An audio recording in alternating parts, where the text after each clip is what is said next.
Buenos días a todos. Enhorabuena al profesor Quintero porque el llenazo es espectacular. Yo me he movido en varias de estas reuniones y la verdad es que en ninguna de ellas ha habido semejante foro en cuanto a cantidad y entiendo que también en cuanto a calidad. Digo esto porque yo no soy, contrariamente a lo que pone en el programa, médico de aparato digestivo, soy médico farmacólogo clínico, que es otra cosa rara, ¿verdad? Rara por infrecuente, y mi función aquí no es hablar de la colonoscopia, sino hablar desde otro punto de vista, desde el punto de vista del análisis de los medicamentos que se utilizan en la limpieza del colon. Un análisis bajo el punto de vista farmacológico, que no tiene que ver con la adherencia, que no tiene que ver con la información del paciente, con todo eso otro que es marginal, pero que también es muy importante, y es un análisis para intentar valorar la relación beneficio-riesgo bajo el punto de vista de eficacia, comodidad, coste, bajo el punto de vista de interacciones, efectos adversos, precauciones, contraindicaciones, que al menos en mi experiencia personal no siempre se tiene en cuenta a la hora de prescribir las posibles opciones de evacuantes intestinales. Yo, al menos en el centro en el que yo trabajo, a mí cuando me han hecho una colonoscopia nadie me ha preguntado nada. Un auxiliar me ha dado un medicamento que es el que yo tengo que tomar y nadie se ha interesado si, o por lo menos aparentemente, si yo podía o no podía tomar ese medicamento, si mi situación personal se ajustaba a las precauciones, a las contraindicaciones, a las posibles interacciones, porque esto nos pasa muy a menudo, ¿no? Los médicos somos muy proclives a hacer latiguillos de información, de prescripción, de uso de medicamentos, sin pararnos a veces a pensar que estos medicamentos tienen una ficha técnica y tienen unas condiciones de uso especiales, ¿verdad? Y eso es un poco lo que yo voy a intentar hacer hincapié en los 20 minutos, ya 15 que me quedan. Bueno, lo primero que el farmacólogo hace es se va a la ficha técnica y estudia la composición. A veces ya aquí, joder, esto que damos tiene tal cantidad de cosas, pues fijaros que los que contienen polietilenglicol, que son estos de aquí, ¿verdad? Pues tienen efectivamente no solamente el polietilenglicol, sino otro buen montón de sobre todo electrolitos. Realmente algunos de ellos son absolutamente similares o muy parecidos, otros hay diferencias. Es evidente que el glicol contiene bicarbonato y en cambio hay dos preparaciones, ¿verdad? El Moviprep y el más reciente Plimbue, que contiene ácido ascórbico y ascorbato.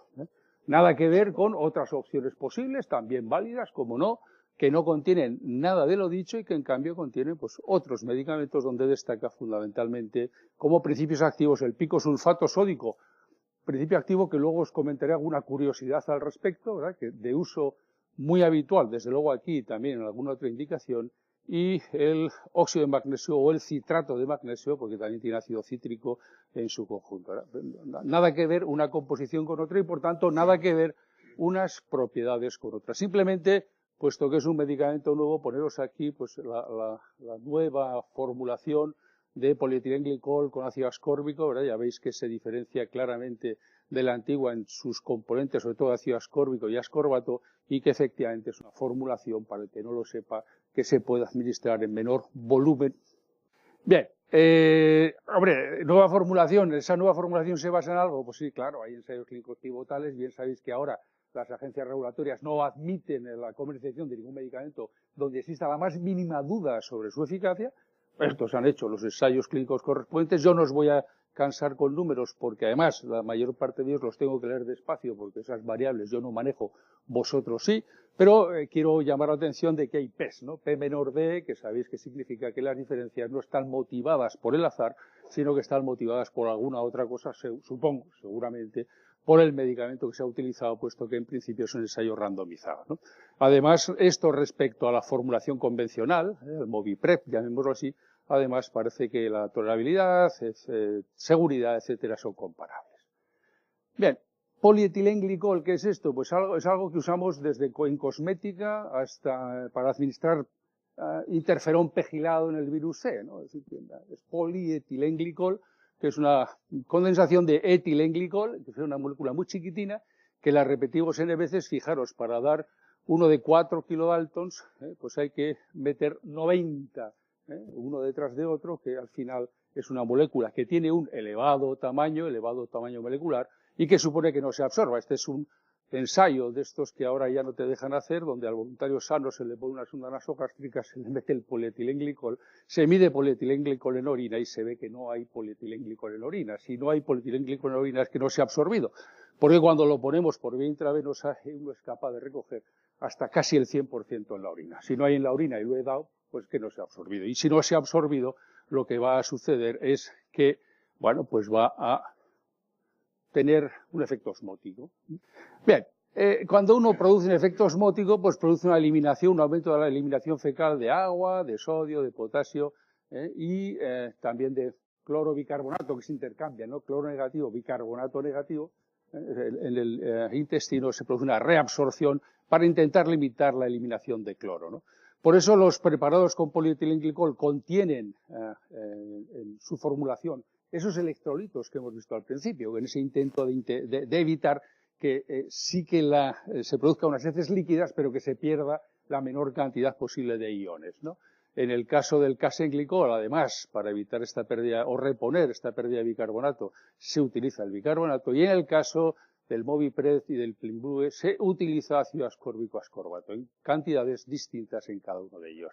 Bueno, el objetivo, como veis, es pues que 5 o 9 gramos de ascorbato sustituyen a 2,5 de bicarbonato. ¿Por qué no usar aquí bicarbonato? Porque no es compatible con ácido ascórbico. Químicamente producen interacción, entonces no es posible cuando utilizamos ácido ascórbico meter al mismo tiempo bicarbonato. Pero, de nuevo, eso produce un efecto osmótico. ¿Por qué? Bueno, pues lo vemos aquí, el ácido ascórbico pues tiene una biodisponibilidad, la vitamina C, una biodisponibilidad muy, muy pequeña, es completa hasta 200 miligramos, pero a partir de ahí ya es francamente reducida. De entrada el organismo es muy avaricioso, hasta 100 miligramos pues retiene muy bien porque nos interesa, a partir de ahí ya no nos interesa, con lo cual lo elimina en el caso de que se absorba. La absorción se relaciona, cerca de todo lo que se administra hasta 500 miligramos se elimina, y fijaros que hay una saturación muy evidente, ¿no? A partir de 500 miligramos prácticamente la curva de niveles plasmáticos ya no aumenta. Es decir, resumiendo, lo doy por vía oral a concentraciones muy altas, no se absorbe más que un poquito y el resto está en las heces formando ¿qué? Formando efecto osmótico y de paso reponiendo aniones, ¿no? Bien, no vais a ver la letra tampoco, pero a veces yo he oído esto, me lo han preguntado, dar tanta cantidad de ácido ascórbico, ¿esto será bueno? ¿Será bueno? Y os traigo esto que no tiene nada que ver con vuestro asunto, sino que es un estudio de oncología. Sabéis que el ácido ascórbico es una altísima dosis por vía intravenosa, se utiliza o se pretende utilizar en el tratamiento de algunos tumores, y fijaros que estos autores dicen la dosis recomendada para futuros estudios es de 70-80 gramos por metro cuadrado. Yo tengo unos 2 metros cuadrados, ¿verdad? ¿No? Sí, aproximadamente. Bien. 2 por 8, 160 gramos. Es como un filete, ¿no? Un filete de 150 gramos. Pues un filete de vitamina C se administra por vía intravenosa con una tolerabilidad magnífica, ¿vale? Por tanto, administrar 40 gramos, que no es un filete, por vía oral de ácido ascórbico, que no se absorbe además, pues tiene exactamente una tolerabilidad bajo ese punto de vista magnífica. En cualquier caso, tienen precauciones, el polietilenglicol, como todos los medicamentos, las tienen.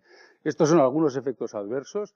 Estos son algunas de las precauciones, que son precauciones muy generales. Bueno, alteraciones clínicas graves. Me cuesta creer que haya enfermos de este grupo que se hagan colonoscopia de cribado.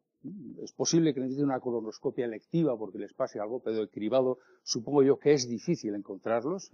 Y considerad también que en un caso contiene aspartamo, bueno, que hay algunas personas que tienen fenilcetonuria donde no se debe utilizar, y que en el otro caso casenglicol tiene un excipiente que se llama butil hidroxinanisol, que tiene unos riesgos potenciales que omito comentar aquí porque parece que es meter un ruido de fondo, ¿verdad? Que yo no lo voy a hacer, el que quiera que lo mire o que luego lo pregunte. Bien, contraindicaciones también las tiene, pero son las habituales. De nuevo, no es fácil que encontremos en un paciente con cribado este tipo o ninguno que cumpla estas condiciones. Y, bueno, eso es lo que podemos decir de los polietilenglicol. Pasamos con cierta rapidez al alter ego, ¿verdad? No contiene ninguna de las cosas y, en cambio, contiene picosulfato, óxido de magnesio y ácido cítrico. Aquí tenéis el citrato magnésico, aquí tenéis el picosulfato sódico, esas son sus estructuras. Y, bueno, como veis, es un laxante mixto, no es un osmótico puro, como nos pasaba antes, ácido ascórbico, polietilenglicol, efecto volumen, tal. Aquí contiene desde un osmótico, en parte osmótico, en parte irritante, magnesio, y sobre todo un irritante que es el picosulfato. El picosulfato tiene es un profármaco, ¿no? Se tiene que activar en el organismo y este BHMP es el metabolito activo. ¿Y por qué comento esto? Porque a veces uno lee en la literatura, y además le di bisacodilo, es muy frecuente, ¿no? Le di citraflit o le di polietilenglicol y además le di bisacodilo. Bueno, pues que pensad que el bisacodilo y el picosulfato son lo mismo. La materia activa, el principio activo, es exactamente el mismo, porque estos radicales añadidos no son más que productos dirigidos a mejorar la química, digamos, pero en lo que hace el efecto irritante del tubo digestivo son ambos, ¿no? Cuando uno quiere reforzar citraflit con bisacodilo, pues igual no le hace falta, igual lo que le hace falta es pues dar otra dosis distinta de citraflit, ¿no? Bien. Fijaros que tiene su efecto, tampoco se ven estos números, efectos sobre los electrolitos. Este es un estudio hecho en voluntarios sanos donde se ve muy bien, más o menos cómo se reduce, no veo de aquí desde luego, cómo se reduce sodio, creo que será sodio uno de ellos, y cómo aumenta el magnesio. Estamos dando magnesio, es lógico que el magnesio se absorba y aumente. Y es cierto que ven pues una proporción de pacientes, aunque dicen que en estos sujetos sanos la magnitud de los cambios carece de significación clínica. Es estadísticamente significativo, esto nos pasa muchas veces, y en cambio la significación clínica es muy pequeñita. Aumentar 0,1 milioequivalentes de algo pues es muy poquito, aumenta significativamente, insisto, pero no tiene trascendencia. No obstante, en la ficha técnica recoge, ¿no? Y dice que hay que tener precaución, pues de nuevo pacientes debilitados, pacientes que tengan riesgo de hipopotasemia o de hiponatremia, y hay alguna cosa que cuando uno se pone a leer dice las poblaciones de riesgo, importancia obtener niveles de electrolitos antes y después. Bueno, ahí está, esto lo ha escrito la Agencia Europea del Medicamento y está aceptado por la Agencia Española del Medicamento, ¿no? Y, bueno, pues los que han recibido cirugía, bueno, sobre todo hace referencia quizás aquí más dirigido al tema del sodio, ¿no? Al tema de la hiponatremia. Y fijaros cómo cuando uno se pone, ya no lo que diga la agencia, cuando uno se pone a buscar en el PubMed, en la literatura científica, se encuentra efectivamente con diversos casos, incluso de, es cierto que siempre hay un sesgo de publicación y se publica o se comunica lo que es más grave, lo que es muy visual, muy evidente, y aquí tenéis pues unas cuantas, hay más, pero bueno, que a ver las haylas, que yo hago colonoscopia y quizás no me entere de lo que le pasa al paciente al día siguiente o a la semana siguiente, porque lo está viendo el de cabecera o lo está viendo quien sea, ingresa en otro servicio porque tenga un problema de este tipo. Este es un estudio también muy clásico en el cual lo que hacen es valorar pacientes que ingresan en los hospitales, son pacientes mayores que ingresan en Canadá, en los hospitales tras haber hecho una colonoscopia por presentar hiponatremia. Ya veis que, aunque tampoco se vean muy bien los números, hay diferencias estadísticamente significativas y parece que el picosulfato sódico pues, se asocia a mayor riesgo de hospitalización por hiponatremia en ancianos al tiempo de la semana siguiente, creo recordar, de la administración del medicamento. Este es un estudio español que tiene también su gracia, por llamarle gracia. De nuevo los números no se ven, ¿verdad? Pero bueno, no pasa nada. Yo aquí os subrayo este dato porque es un dato de 0,35, ya no me acuerdo cuál es el valor de incidencia, pero sin duda alguna es el valor más alto y habla a favor de o señala problemas con hiponatremia, ¿no? Y sobre todo lo que llama la atención es que esto le sucedía aquí tenían ese riesgo, hacen algo de un año a otro y como veis ahí, de un año a otro pasan de una historia muy preocupante a no tenerla, ¿no? Yo tuve la suerte de dar este curso en Madrid, estaban presentes los agentes de San Carlos, creo recordar, que son los que hacían este estudio, y comentaron que habían tenido que cambiar, o que habían cambiado de sistema de medicamento en preparación, porque habían encontrado que su preparación pues producía una incidencia no deseable de hiponatremia y que bajo ese punto de vista les obligaba un poquillo a actuar, ¿no? Bien, también tiene contraindicaciones, como es lógico, y aquí fijaros, voy a subrayar una, ¿no? Una que nos vuelve a veces locos, ¿no? Los asuntos relacionados con el magnesio e hipermagnesemia. Lo demás es, bueno, pues prácticamente también difícil que ver en cistoscopias de cribado. Hacer una cistoscopia, una colonoscopia de cribado en un paciente con una rhabdomiolisis, pues no tiene mucho sentido. Sí que nos puede pasar que nos toque ver pacientes con función renal reducida, ¿no?